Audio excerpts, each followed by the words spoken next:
नमस्कार। आप सुन रहे हैं उषा प्रियमवदा की लिखी कहानी छुट्टी का दिन। पड़ोस के फ्लैट में छोटे बच्चे की चीख चीख कर रोने से माया की नींद टूट गई। उसने अलसाई पलकें खोलकर घड़ी देखी। 5:45 बजे थे। फिर उसे याद आया, आज तो छुट्टी का दिन है। उसने पैर फैला लिए, पलकें आंखों पर आने दी। वह रेशमी चादर का नरम चिकना स्पर्श गालों पर महसूस करती हुई पड़ी रही। नींद की मीठी खुमारी अब भी उस पर छाई थी। खुली हुई खिड़की से सवेरे की ठंडी हवा भी आ रही थी। पूरी तरह से जगी होने पर भी नींद को बहलाकर फिर बुलाना चाह रही थी, पर वह बच्चा था कि रोए जा रहा था।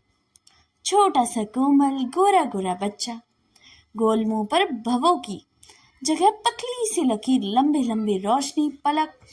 अब क्रोधित होकर रोता था तो गोल गोल आंसू गालों पर आकर फिसलने लगते और सारा काजल अपने साथ बहा ले जाते थे। छुट्टी का दिन माया के लिए पहाड़ सा होता था। सप्ताह भर जो काम टालती आती थी, उन्हें खत्म करके इतना समय बच जाता था कि खींच उठती थी,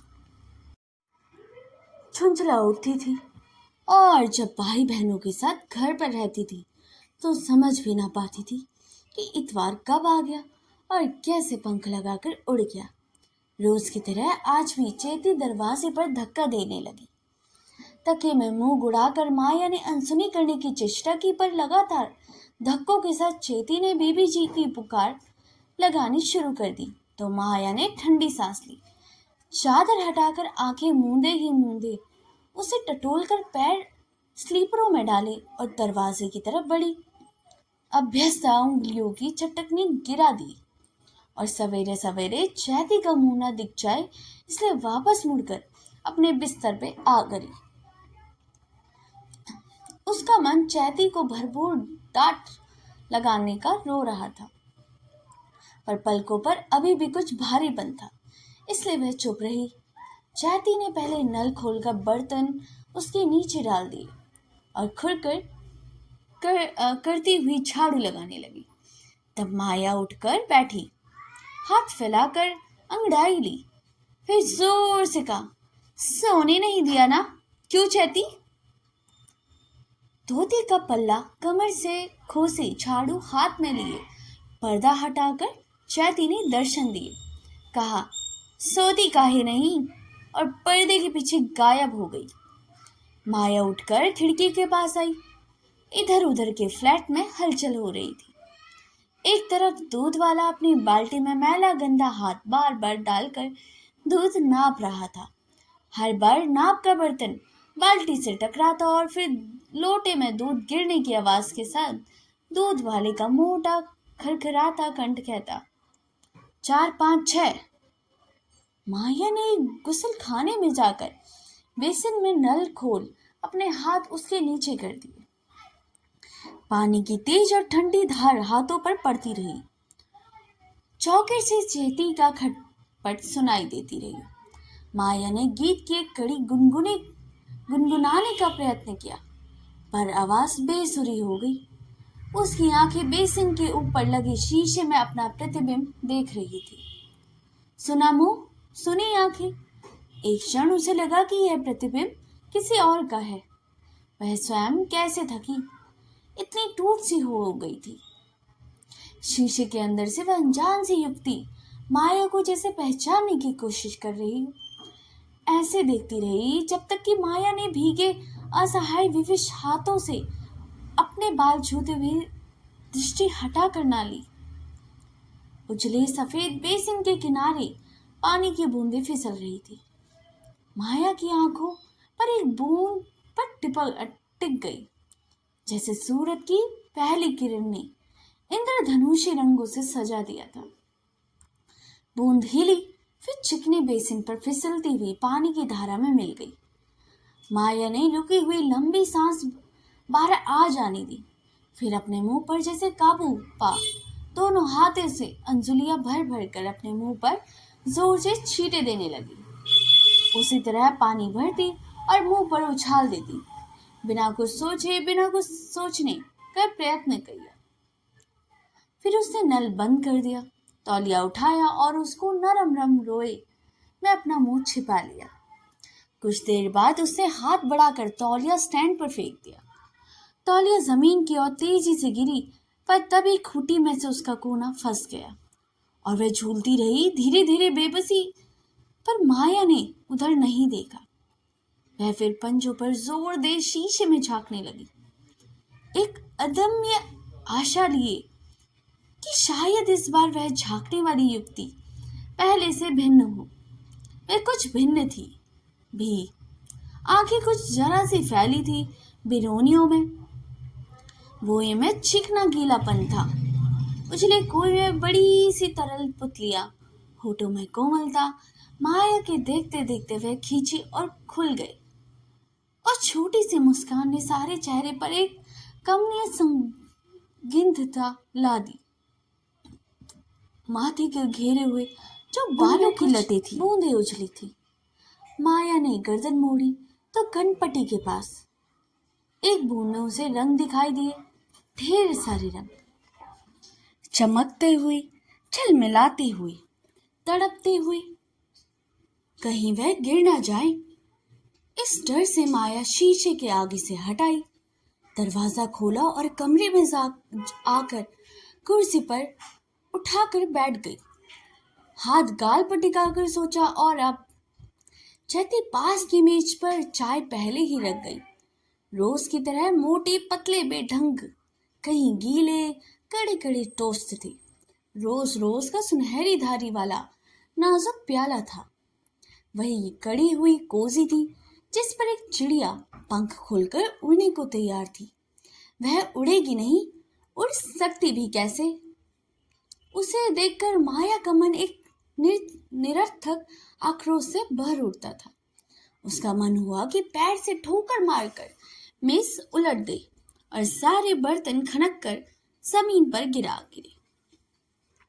चीनी के बर्तनों के टूटने की आवाज कितनी प्रिय होती है, पर मन में उसके मूल्य का अंदाजा लगा, और वह सोचकर कि बेकार में नए खिरातने पड़ेंगे, उसने अपने को रोक लिया और प्याले में चाय उड़ेलने लगी।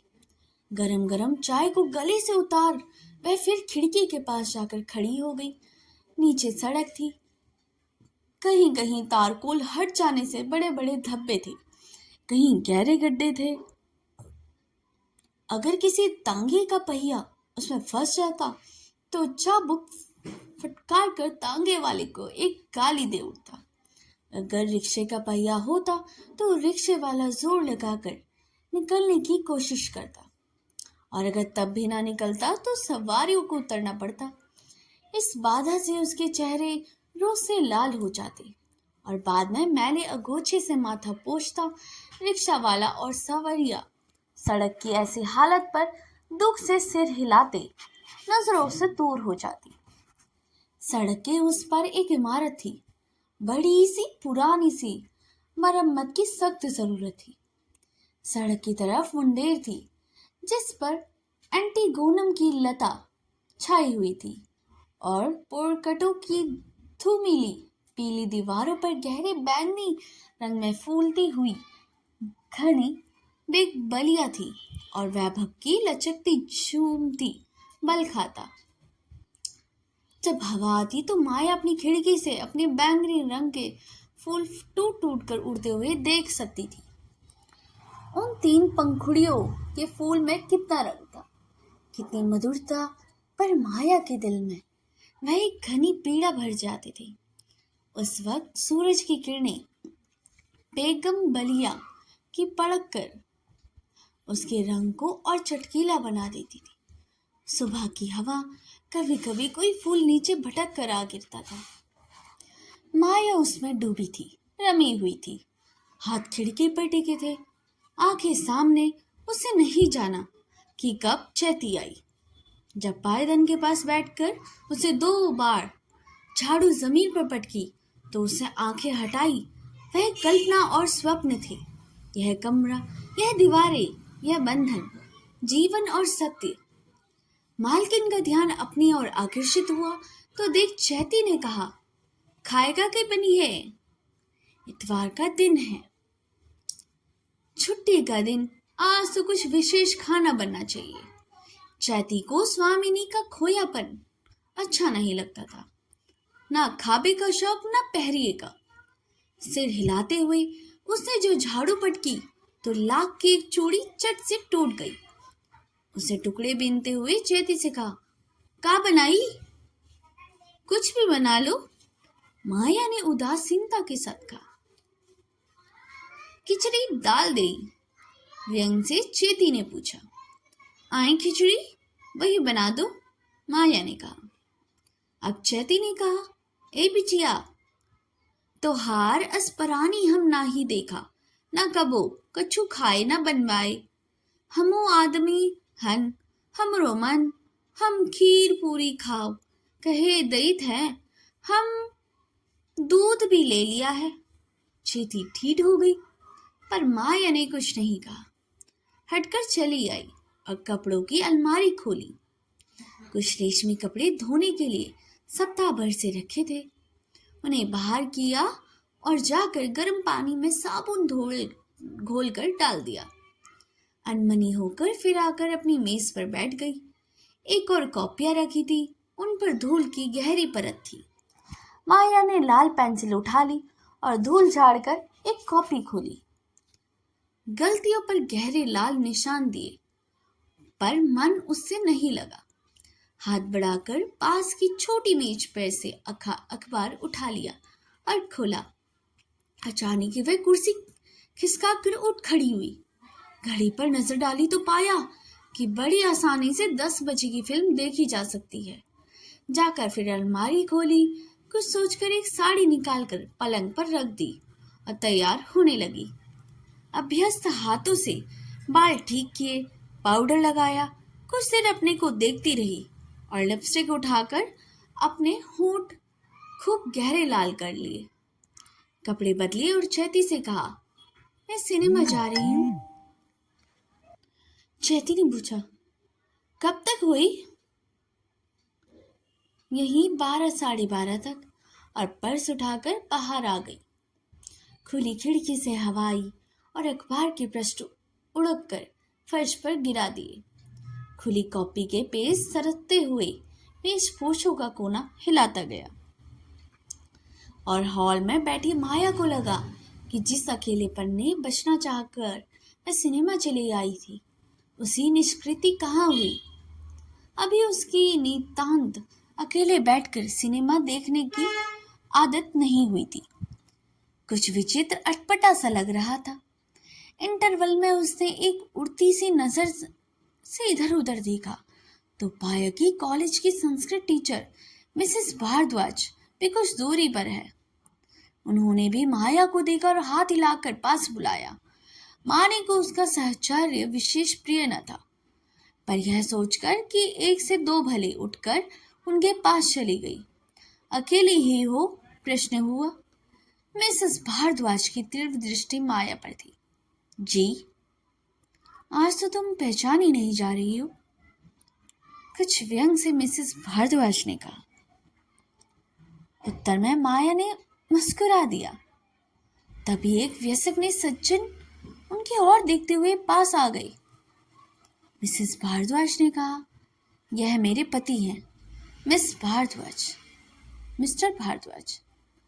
अब मिस सहगल हमारे कॉलेज में हिंदी पढ़ाती हैं। मिस्टर भारद्वाज ने नमस्कार किया और पास वाली सीट पर बैठ गई। कुछ वार्तालाप करने का प्रयास करते हुए पूछ दिया, अभी आई हैं आप? कुंठित हो माया ने कहा, जी। पत्नी की ओर उन्मुख होकर पूछा, चाय वगैरह कुछ मंगवाऊं? मंगवा ले, यह साड़ी बड़ी प्यारी है। यहीं से ली है? मिसेस भारद्वाज ने पूछा। मदर ने भेजी है। आपका घर यहाँ नहीं है?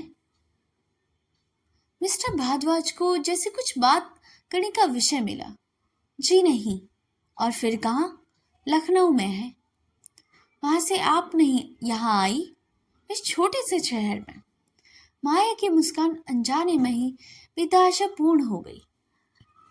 कहा, यहाँ आसानी से नौकरी मिल गई। आपको पहले कभी नहीं देखा। पति ने धीरे धीरे खुलते हुए देख मिसेस भारद्वाज ने कुछ चेतावनी के स्वर में कहा, यह नहीं आई है इसी साल। बेहरा के चाय ले आने से व्यथान पड़ा। माया ने अभी एक घूंटी चाय पी ली कि हॉल में रोशनी बुझ गई। उसके उठने का उपक्रम करने से मिसेस भारद्वाज के वहां पर हाथ रखकर रोकते हुए कहा, यहीं बैठी रहो ना। माया फिर उठ बैठ गई और उसका मन हो रहा था कि मिस्टर और मिसेस भारद्वाज के बीच की सीट से उठ इधर मिसेस भारद्वाज के पास बैठ जाए, पर यूं उठ जाना अभद्रता होती। मिस्टर भारद्वाज शालीनता से बैठे रहे, कभी भूल से भी उनकी कोहनी या कंधा माथे से नहीं छुआ, पर कुछ हंसी के बाद उनका जोर से खुलकर हंसना माया को खटक जाता था। आखिर ऐसा ठहाका कि हॉल गूंज जाए, लगाने की क्या जरूरत। बीच में माया ने अपनी कुछ झिड़का भी, फिर इस जरा सी बात को वह बेकार से ही मन क्यों कूद रही थी। फिल्म अधिक लंबी न थी, वह समाप्त हुई तो माया ने मानसिक यातना से छुटकारा पाया। शिष्टता के साथ जितनी जल्दी से उसने उससे छुट्टी ले सकती थी, लेकिन माया अलग हुई। पर अभी उसका मन घर जाने को न हुआ। सड़क के एक किनारे खड़े होकर कुछ देर सोचा कि अब क्या किया जाए।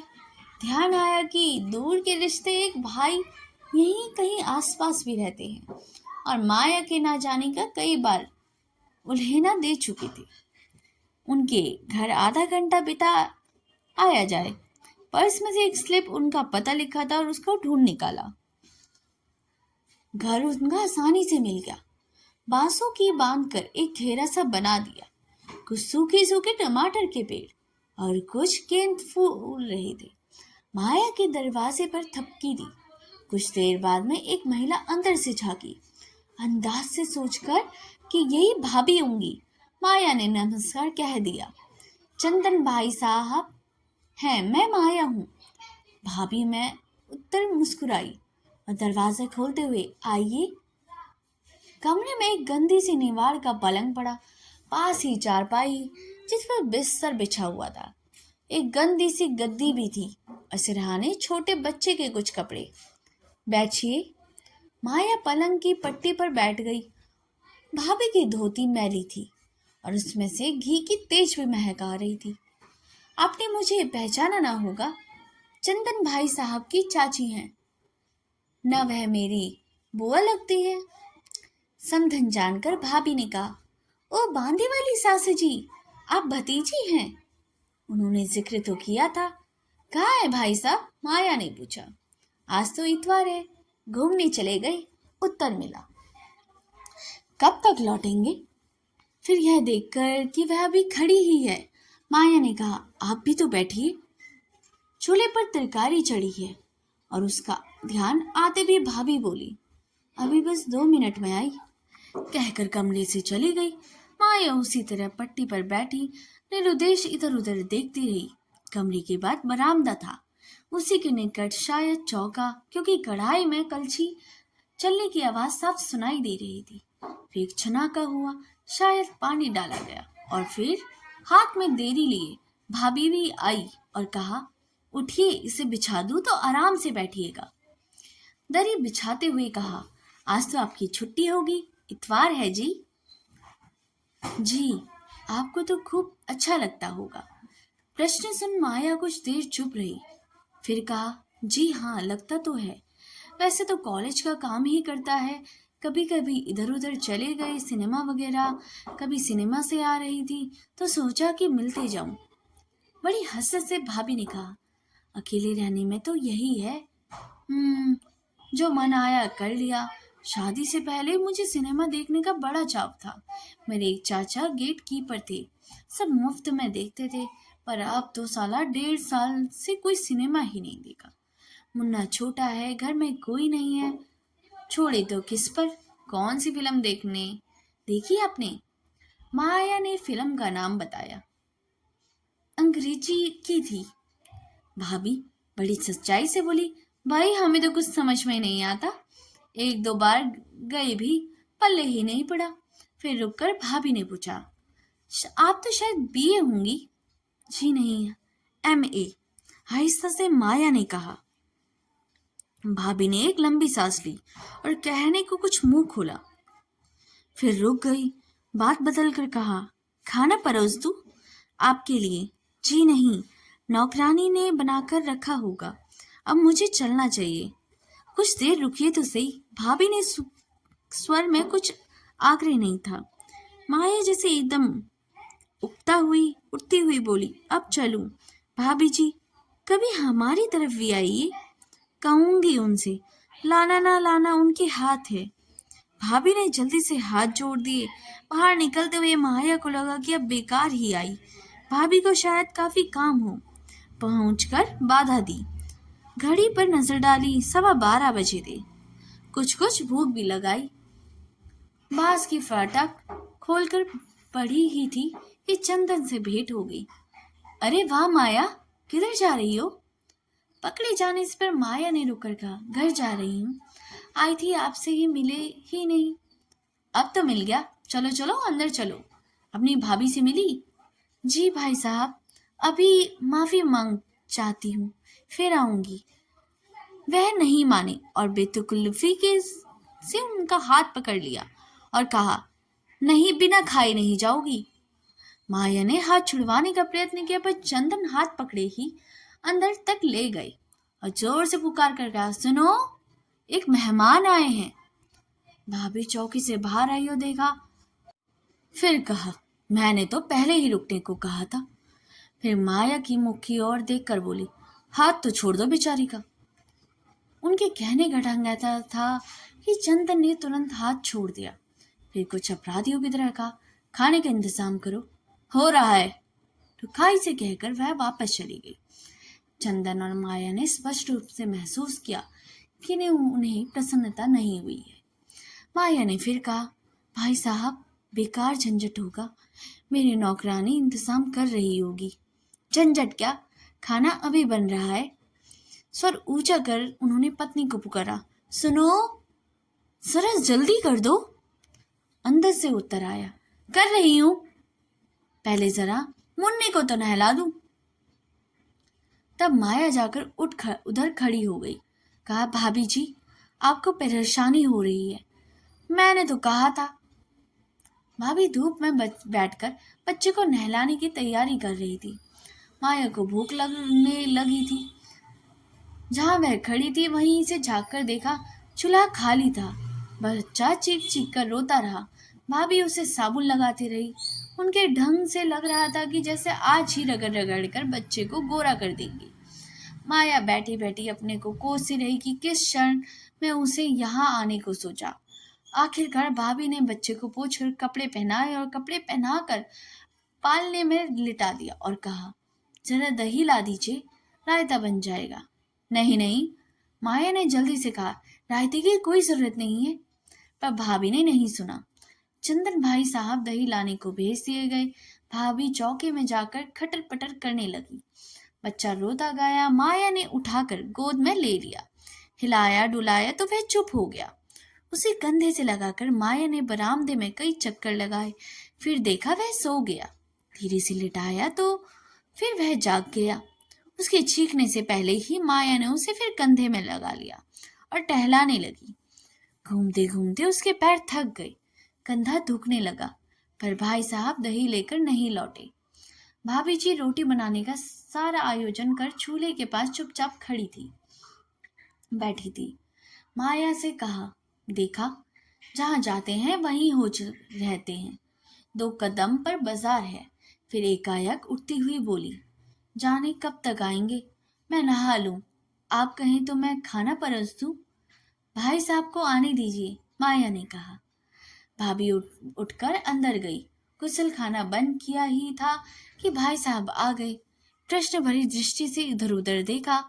माया ने अपने आप ही कह दिया, नहाने गई है। नहाने गई है या नहाने का टाइम है? इनके सब काम उल्टे होते हैं, कहकर उन्होंने रख दिया और बाहर से कुंडी खड़काई। भाभी चुप रही। माया ने बच्चे को पालने पर लिटा दिया। इस बार वह सोता ही रहा। वह थकी थी और भाई साहब झुलझुलाए। दो एक बात दोनों चुप हो गए।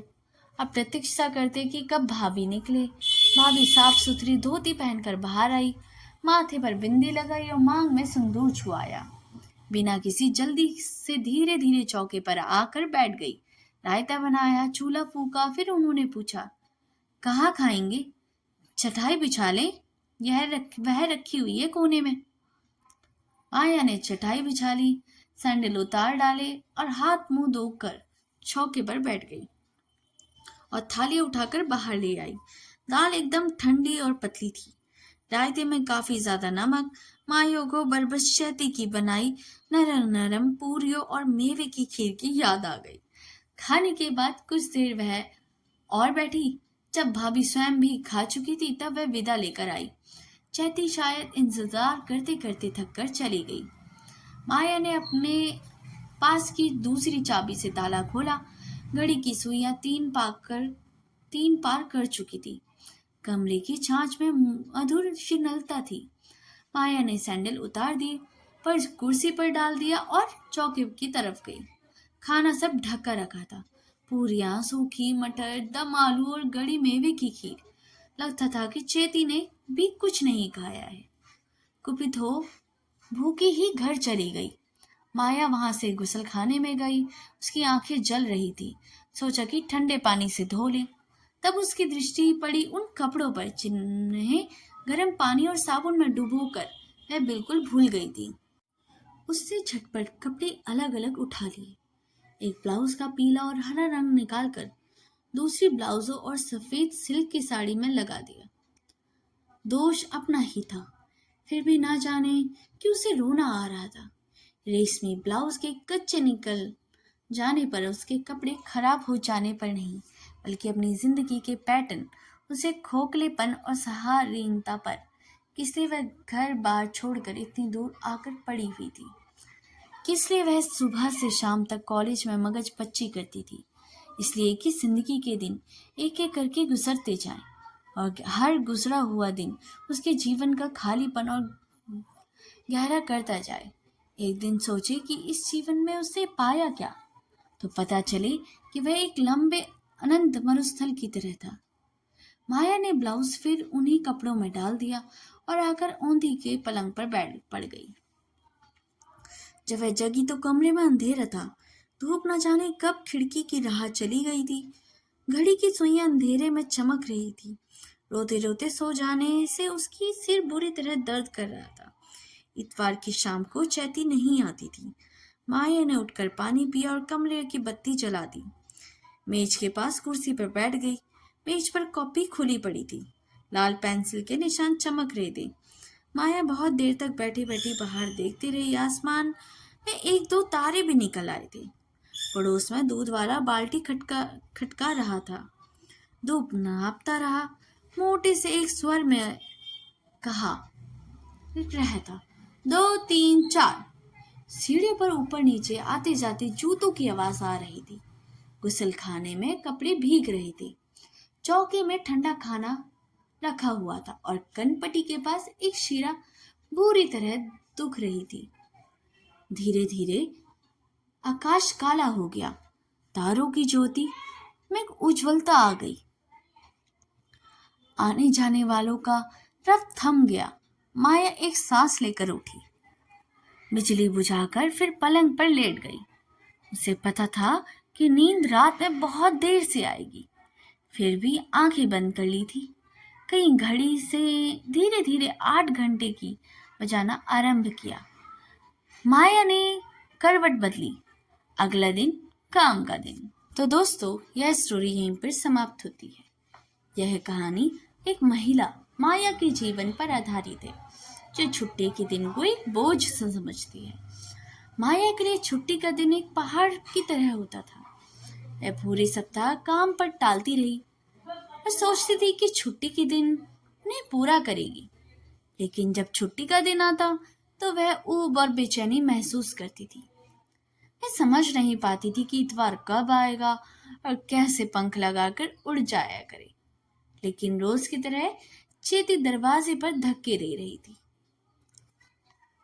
अगर आपको ये स्टोरी पसंद आई हो तो इसे लाइक, सब्सक्राइब और शेयर करना ना भूलिएगा, और इस वीडियो को ज़्यादा से ज़्यादा अपने मित्रों और परिवारजनों के साथ शेयर ज़रूर करिएगा। तो मिलते हैं अगली कहानी में, तब तक के लिए धन्यवाद।